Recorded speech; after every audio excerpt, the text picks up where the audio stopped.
सूचना केवल हमारे विचार हैं, वित्तीय सलाह नहीं। निर्णय लेने से पहले खुद शोध करें। किसी भी लाभ या हानि के लिए हम उत्तरदायी नहीं हैं। आज हम देख रहे हैं Adani ports and special economic zone limited के 2025-26 Q1 की standalone financial performance. Starting with the sales, पिछले क्वार्टर से सेल्स में -14% का डिक्रीज हुआ है, मगर कंपनी ने पिछले साल के मुकाबले मार्जिनल सेल्स डिक्लाइन रिपोर्ट किया, around -3%। Expenses -12.5% quarter on quarter decrease हो गए हैं, जो साल भर के -26.5% के डिक्लाइन के साथ अलाइन करता है। एक्सपेंसेस में डिक्रीज अच्छा है, लेकिन सेल्स में डिक्रीज निराशा की बात है। ऑपरेटिंग प्रॉफिट, जो पिछले साल के कंपैरिजन में 16% अप हुआ है, quarter on quarter around -14% decrease हुआ है। Operating profit margin OPM annual basis पे 11% से इंक्रीज हुआ है और पिछले क्वार्टर के कंपैरिजन में -0.5% से डिक्रीज हुआ है। एक्सेप्शनल आइटम्स को ऐड करके अदर इनकम पिछले क्वार्टर के कंपैरिजन में 19% बढ़ गई, बावजूद इसके ईयरली डिक्लाइन -31% हुई है। इंटरेस्ट एक्सपेंसेस पिछले क्वार्टर से 21% अप हुआ, लेकिन ईयर ओवर ईयर इंक्रीज 40.5% हुआ है।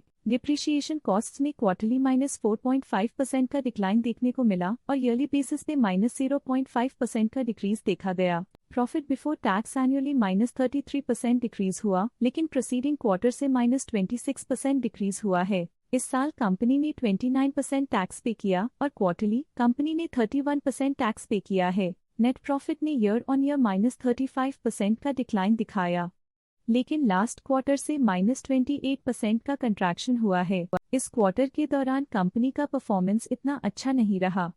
नेगेटिव नेट प्रॉफिट लॉसेस को इंडिकेट करता है। वहीं अगर एनुअल एनालिसिस की बात करें तो साल के दौरान कंपनी का परफॉर्मेंस अच्छा नहीं रहा। नेगेटिव नेट प्रॉफिट का मतलब है कि कंपनी प्रॉफिट के कंपैरिजन में नुकसान उठा रही है। अर्निंग्स पर शेयर EPS में ईयरली -35% का डिक्रीज देखा गया, लेकिन क्वार्टरली में 28% की गिरावट भी नजर आई। इस क्वार्टर में कंपनी का EPS इतना अच्छा नहीं रहा। नेगेटिव प्रॉफिट कमजोर एफिशिएंसी को दिखाता है। Adani ports and special economic zone limited के फाइनेंशियल स्नैपशॉट को रिव्यू करते हुए कुछ मुख्य ट्रेंड्स सामने आए हैं, जो कंपनी की परफॉर्मेंस पे रोशनी डालते हैं। जून 2022 से जून 2025 तक Adani ports and special economic zone limited की फाइनेंशियल जर्नी में सबसे पहले बात करते हैं सेल्स की। इस साल सेल्स में 9.5% की वृद्धि हुई है और पिछले 4 सालों में 77.5% की वृद्धि हुई है, जो एक निरंतर अपवर्ड ट्रेंड को दर्शाता है। पिछले 3 साल से सेल्स लगातार बढ़ती जा रही है, जो मार्केट एक्सपेंशन और कंज्यूमर डिमांड में वृद्धि को दर्शाता है। अब बात करते हैं एक्सपेंसेस की। इस साल एक्सपेंसेस 29% बढ़े हैं और 4 सालों में 74% का इजाफा हुआ है। इस साल हालांकि एक्सपेंसेस सेल्स से थोड़ा ज्यादा बढ़े हैं, मगर ग्रोथ रेट्स का करीब होना स्टेडी ऑपरेशनल कॉस्ट को दर्शाता है। इस साल ऑपरेटिंग प्रॉफिट -22% कम हुआ, लेकिन पिछले 4 सालों में 87.5% का इजाफा हुआ है। इस साल ऑपरेटिंग प्रॉफिट में कमी आई है, लेकिन पिछले 2 साल की वृद्धि रेजिलियंस को दर्शाता है, जो एक अस्थायी मार्केट को संकेत करता है। नेट प्रॉफिट का सफर ऊपर की ओर चल पड़ा है। इस साल 3% की चढ़ाई के साथ पिछले 4 सालों में लगभग 14 गुना की शानदार वृद्धि हुई है। पिछले 3 साल से नेट प्रॉफिट लगातार बढ़ रहा है, जो फाइनेंशियल हेल्थ को मजबूती देते हुए इन्वेस्टर्स का ध्यान आकर्षित करता है। इस साल EPS में -30% की कमी के बावजूद लंबी अवधि में देखा जाए तो लगभग 10 गुना की मजबूत वृद्धि हुई है। इस साल EPS में कमी आने के बावजूद पिछले सालों की ग्रोथ कंपनी की मजबूत ओवरऑल परफॉर्मेंस को अंडरलाइन करती है।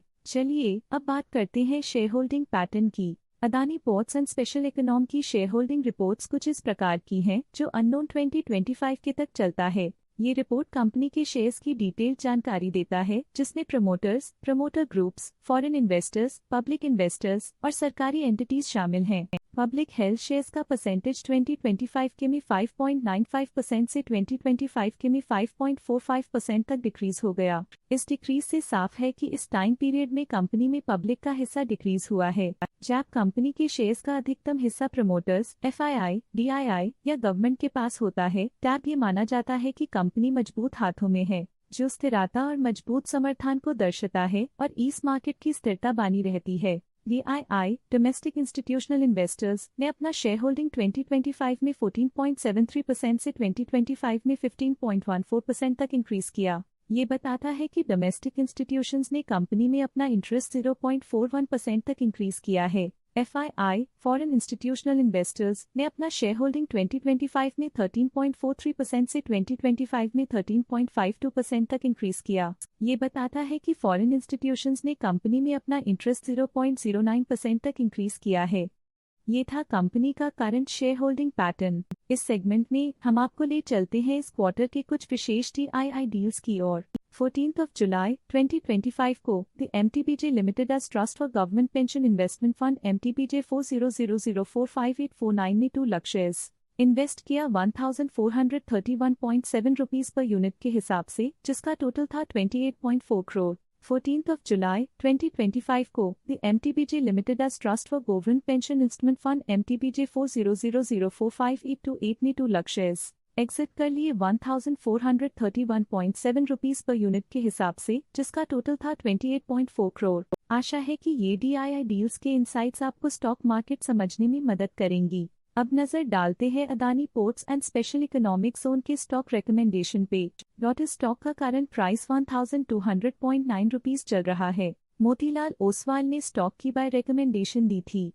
उन्होंने स्टॉक का टारगेट प्राइस 1700 का अनुमान लगाया था। रिकमेंडेशन के समय स्टॉक का प्राइस 1373.2 चल रहा था, जो करंट प्राइस से 22.3% अप है। आज के लिए फाइनेंशियल सेक्टर में इतना ही। देखने के लिए धन्यवाद। स्टॉक लेटेस्ट न्यूज अपडेट के लिए चैनल को सब्सक्राइब करें और वीडियो को लाइक एंड शेयर करें।